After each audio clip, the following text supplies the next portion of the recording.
Welcome to the Mysteries of the Superstition Mountains, where we explore the history and the mysteries surrounding the Superstition Mountains. The first lost mine of the Superstition Mountains, which was not the lost Dutchman mine, it was the Dr. Thorne Mine. Our story really begins just prior to the Civil War, when C.E. Cooley moved from Virginia to Santa Fe, New Mexico. When the Civil War broke out, he joined the Union Army. And sometime during the Civil War or shortly thereafter, he met this Dr. Thorne. Dr. Thorne convinced him about this mine that he had been taken to by the Apache Indians. And just as a short review, in the late 1850s, Dr. Thorne was captured by some Apache Indians. And these people realized this was an unusual individual and a very valuable person. And he treated the Indians while he was under captivity. Eventually, he got away from them and ended up at Fort McDowell, which was established in 1865. Although he wasn't an Army doctor, he did continue to treat the Apaches that lived in and around Fort McDowell. And a couple of, the things that we consider normal everyday occurrences with a doctor were somewhat mysterious to the Apaches. And they were so happy with Dr. Thorne and his treatment of the Indians that they wanted to reward him. So they took him blindfolded from Fort McDowell into the Superstitions to a mine where he was allowed to take all the ore he could carry. And then, of course, they took him blindfolded back to Fort McDowell. You would think from hearing the story that this was just a one-day trip. Wouldn't be that far. Getting documentation on stuff like this is rather difficult. I mean, we can't sit here and say Dr. Thorne's mine ever existed or the Lost Dutchman mine ever existed, but you can't disprove a theory just because you didn't find it, But there is documentation about the search for Dr. Thorne's lost mine. C.E. Cooley, after talking to Dr. Thorne, who gave him all the clues of the things that he saw when they took the blindfold off, the ability to see the Sombrero Butte in the distance, a stone corral, and a few other things he described, and perhaps even showed him a piece of the gold that he had, the ore that he had left over. C.E. Cooley took it to heart and organized a search for the mine in 1869. Cooley was an unusual individual. When he came to Arizona, he acquired with a partner a considerable amount of land. And when the time came to divide that land up to see who got the best piece, they decided to do it over a card game. And it was Cooley that drew the low card and won the best piece of land. And that's how Sholo got its name, because he showed the low card. Banta was also in the group, A.F. Banta. All these men were former military. They were all scouts for the Army. And while Banta was scouting one group of military, he was the man that discovered the meteorite crater. And the leader of the Army squad that he was scouting for nicknamed it Franklin's Hole. A.F. Banta, Franklin usually went by Franklin, even though that was his middle name. And of course today they just call it the meteorite crater.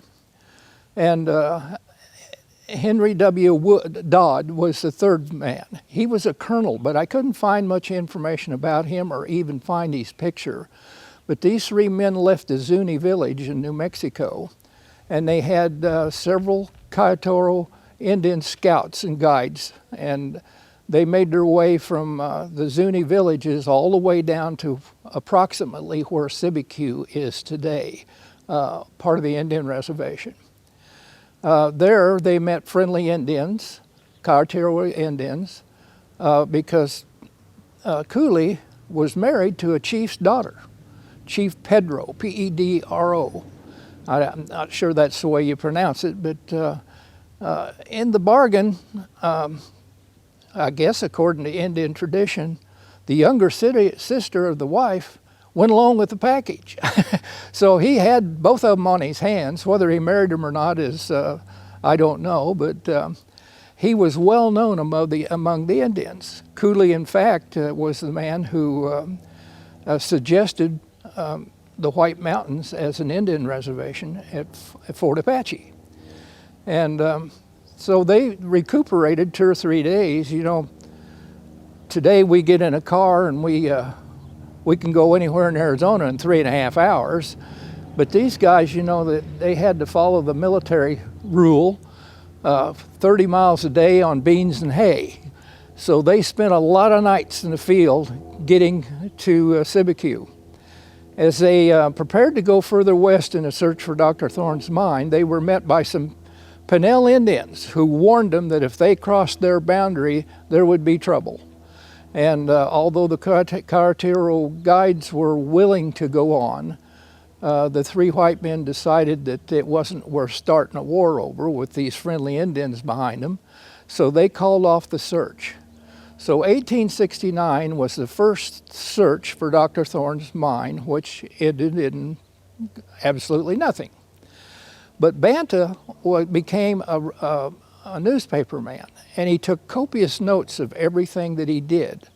And this is some documentation that you will find in the Journal of Arizona History, put out by the Arizona Historical Society from Tucson, some of these old journals that have been around. And Banta also published some of his treks like this in the Prescott paper, and later on in the Payson paper. I don't think that any of those things survived, but it stirred up the imagination of a lot of people. In fact, another trek to look for Thorne's mine occurred still in 1869 when Thomas Miner was his name, organized 28 men from Prescott who came down to Verde River, and they were all to meet at the Salt River just below Fort McDowell. No numbers were mentioned, but Wickenburg sent a party, and Phoenix sent a party, met with the Prescott party and Cooley's Sholo party. So if you just averaged out 30 men per group, you'd have over 100 men in this first group. But another group was organized in Tucson. And Governor Safford, the territorial governor, was the leader of that group. And also involved in that was some prominent names, but Al Sieber, of all people, was one of the people in Governor Safford's group. There was a roster of people that listed as 267 people involved in this whole thing, and they met in Florence. Superior didn't exist at that time. Mesa didn't exist at that time. Goldfield hadn't been discovered yet. But they all grouped together in Florence and went over to Globe, and then up into the Tonto Basin, where Roosevelt Lake is now established, further north into the Sierra Anca Mountains, which would be near where Payson is today. One man was killed by accident, which nobody explained. Another man was killed by Indians. They lost a few horses.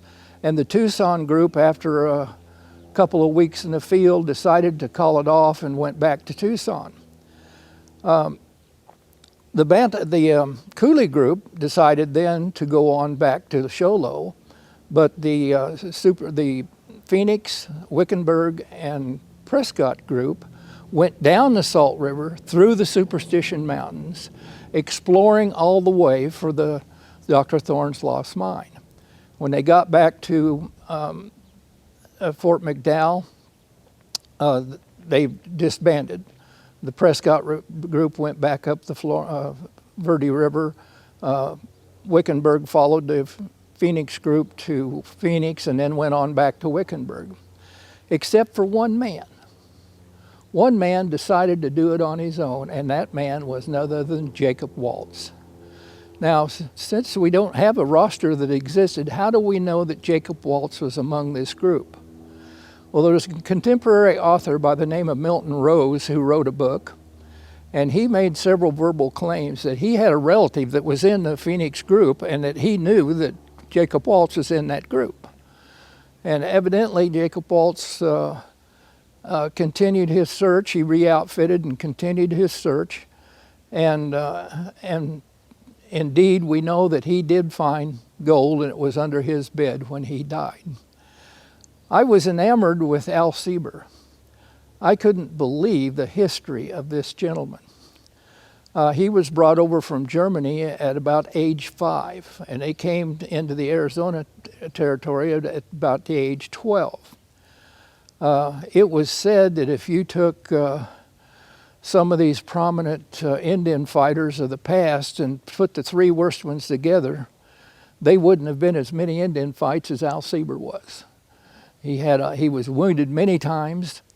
He also, before he became a scout for General Crook, was in the Civil War. He was in some of the bloodiest battles that took place. It mentioned Antietam, Fredericksburg, and Gettysburg. Fredericksburg was a terrible disaster for the Union. There wasn't a blade of grass to hide behind, and they sent wave after wave of these soldiers up against Confederates who were behind a stone wall, and it was just a slaughter. And the Angel of Fredericksburg had a monument there because this Confederate soldier had such sympathy for the wounded who were crying out during the night that he asked 3 times to take water to them and was rejected. But the 3rd time, the commanding officer just said, "It's your life, go ahead." And although they did start shooting at him, when they realized what he was doing, they ceased fire. And he went and gave water to hundreds of these wounded soldiers in the field. But at Gettysburg, Al Sieber was a member of the 1st Minnesota. The 1st Minnesota was held in reserve when Pickett's charge took place. Pickett's group made it to the stone wall and actually was crossing the stone wall when a general rode up to whoever was in charge and said, "What have we got in reserve to stop these guys?" And he pointed to the 1st Minnesota and said, "That's all we got." And the general sent them in, and they stopped the charge. Out of 234 men in the 1st Minnesota, only 47 of them came out unscathed. Al Sieber wasn't one of them. He got a ball in his ankle that went all the way up and come out his knee. It was the wonder he survived that in the medical condition of the Civil War. Later on, he was transporting the Apache Kid and some other prisoners to Yuma, and was again shot in that same ankle, and it pretty much crippled him for life. Also, Al Sieber was the mentor of Tom Horn, and Tom Horn was present, an interpreter, at the surrender of Geronimo. When General Miles took place of General Crook, he disbanded the use of Apache Indians, and Al Sieber was out of a job. Well, Al Sieber in 1903, Apache Trail was being built from between 1903 and 1905. Al Sieber was in charge of the 200 Apache Indians that was building the Apache Trail. And he was getting his workers from San Carlos. And of all people, the Indian agent at San Carlos was Yellowstone Kelly. Now think of all these famous people in Arizona that you don't hear about that much, but these people were the roughest, toughest pioneers you ever laid your eyes on. And Al Sieber, after the Apache Trail was built, they were widening a strip of it up at the dam, and a huge boulder fell and crushed him to death.